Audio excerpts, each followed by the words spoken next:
We have some breaking news as Xavier Tillman has been signed back to the Boston Celtics and Neemias Queta contract has been revealed. We'll be diving in on these two centers coming back to Boston and what Brad Stevens and Wyc Grousbeck have been doing to make sure that this Celtics team can stay relevant and push for that banner 19 to start up this dynasty in Boston. Welcome back to Celtics Digest. I'm Bruce Veliz. I want to say shout out to everybody that's hit that like button, hit that subscribe button, that's tuned into the content over the last couple of days. You guys have been absolutely fantastic. Make sure to stay tuned for the announcement tomorrow on our weekly live stream. But without further ado, let's dive into the topic at hand. Make sure to grab a snack. And the first topic we're going to be getting into is Neemias Queta. That's right, ladies and gentlemen. He is already extended with this Celtics team, but his contract has been revealed for this Celtics squad this year, and I think that it is a steal for this Boston Celtics team. Let's look at this tweet via Keith Smith, NBA, works for Spot Track, but he says that Neemias Queta's contract with the Boston Celtics will be for 3 years, a league source tells Spot Track. Boston will use Queta's non-bird rights to give him an additional year versus the 2-year allowable via the minimum exception. Therefore, we now know what Neemias Queta is making on the contract sheet. When looking at this active roster cap via the Boston Celtics, we can see that Nemi is making around $2.1 million, similar to around where his contract and team option would be around.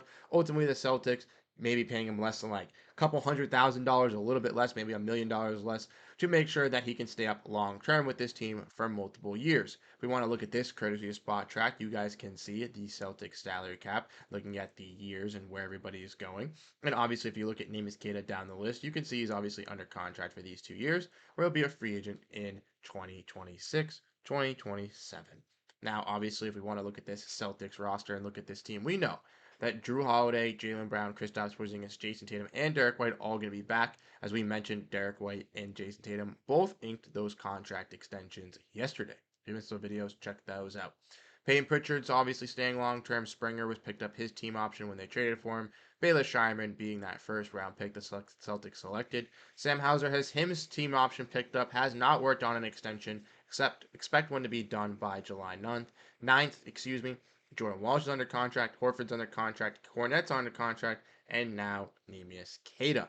That leaves the Boston Celtics with 2 remaining roster spots, 3 guys that are off the roster in Tillman, Brissett, and Svi Mykhailiuk, with only being able to bring back 2 guys on veteran minimums. Now, I was going to record this video and basically just talk about Neemias Queta, going into all of that, and if we look at Neemias Queta's stats from the year, we can see he averaged 5.5 points, 4.4 rebounds, and 64% shooting from the field. Solid center, can be a nice rim protecting big, rim running big, someone who I think brings some high energy off the offensive rebounds. It could be a key contributor for the Boston Celtics in their spaces of needs of that front court depth, especially with Porziņģis being out for a long period of time. We saw Neemias Queta in that Western Conference road trip where the Celtics were depleted at center, really stepped up and delivered with those 2 double-doubles. Now, ultimately, I think having Neemias Queta under this contract for a long period of time kind of sets up Neemias Queta to kind of be developed, looked at with this team, and ultimately have a spot to shine and grow as this backup center and to possibly overcome some of these bigs. But then we got this big bombshell from Adrian Wojnarowski, which is the main reason you guys are most likely clicking on the video. Let me know your thoughts about Neemias Queta re-signing and going into his contract details. I'm super ecstatic about that. But Xavier Tillman is back, ladies and gentlemen. The X-Man is here to stay. And this is one of the guys that the Celtics were looking to retain. We want to look at this tweet. We can see, on courtesy of Adrian Wojnarowski, he just dropped this bomb. Free agent forward Xavier Tillman has agreed on a 2-year deal to return back to the Boston Celtics, sources tell ESPN. Tillman averaged 5.3 points and 3.9 rebounds last season. Now, coming out with the Boston Celtics, knowing about this team, breaking it down, the rumors were that they were either going to be able to bring back Tillman or Cornette. And the only reason due to that fact was due to the fact that they had a lot of money on their salary cap already. We're already going to have to pay Holiday, already going to have to pay Brown. Porziņģis had to work out those extensions with Tatum and Derrick White. Now inking Tillman and bringing him back is huge for the Celtics' success. I personally believe that he can be that Al Horford replacement, can be that type of switchable big that the Celtics could use. And I think this was a smart move by this team. They had his bird rights. Doesn't affect them into their second apron things due to the fact that they already owned his bird rights. And they're going to be giving him around a veteran minimum deal. Maybe a little bit of a bump over that veteran minimum, but something around that lines to be able to retain Xavier Tillman. Now, obviously, with Porziņģis being out, we already mentioned that Queta would try to be getting a little bit of rise. But now with Tillman coming back, this leaves you with Tillman and Kornet and Horford to realistically be that big trio to replace Kristaps Porziņģis when he's out for that month and a half, possibly even 2 to 3 months with this Boston Celtics team rehabbing, coming back from his surgery. As we all know, he's out 5 to 6 months. Now, having Tillman as that switchable big to learn under Al Horford is huge. I think he can be that Al Horford replacement, especially with Al Horford's contract coming up next season. We could see Al Horford take a little bit of a pay cut or possibly even retire at that point. So having a guy like Tillman learning under Al Horford, kind of learning the facilities, kind of learning what it is to be that stretch big and to be that rotational big who can be able to guard 1 through 5, be able to stretch out and hit that three-pointer, but also be able to score on the inside and be an inside presence as well is huge. And we saw that development with Tillman immediately once he came to Boston in his offensive growth, playing teammates with Kristaps Porziņģis and Al Horford and pairing up with them. Now I think we're definitely going to see it with this whole offseason with Al Horford kind of mentoring and training Xavier Tillman. This is the signing that I wanted to see. I wanted to see Tillman and Queta back, and we got to see both of those centers return. Now, when looking about this Boston Celtics team, the only 2 players that have yet to come back to the Celtics team are Oshae Brissett and Svi Mykhailiuk. My honest opinion, I think Svi Mykhailiuk's kind of already out the door with the drafting of Baylor Scheierman. He's a little bit of a tweener pick in between. Peyton Pritchard and Sam Hauser can kind of play that 2-3 wing defender. Is an NBA ready guy as well at the age of 24, can kind of maybe be an impact piece and not necessarily, a starter impact piece, but a guy that can, learn the ropes through Peyton Pritchard, through Sam Hauser, kind of get that comfortability of being a wing defender, but also learning to kind of take those jump shots and be a good catch and shoot player is huge, especially with his development with the main Celtics. I definitely expect to see Sam Hauser and Peyton Pritchard kind of being mentors for a guy in Baylor Scheierman down there. And then obviously Brissett being the last kind of free agent. He could possibly come back as well, as the Celtics do have 1 roster spot remaining. I would like to mention that Brad Stevens does like to keep that roster spot open due to the fact that somebody could get bought out or somebody, could possibly get traded later in the season, and that could be an opening piece for Brad Stevens to be like, ooh, let me get involved as a third team.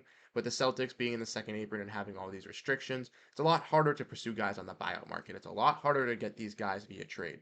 So I do think Brad Stevens will look to fill in that final roster spot for this squad.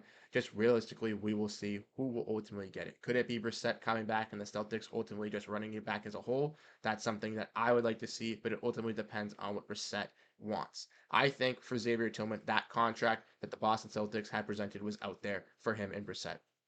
I think the Celtics offered Kornet, Queta, Brissett, and Tillman all the same contract. They said, here, you can all come back on vet minimums. We'll take you all 4 back. You guys can be our 4 roster spots remaining. We want to repeat with this team and keep everything the same.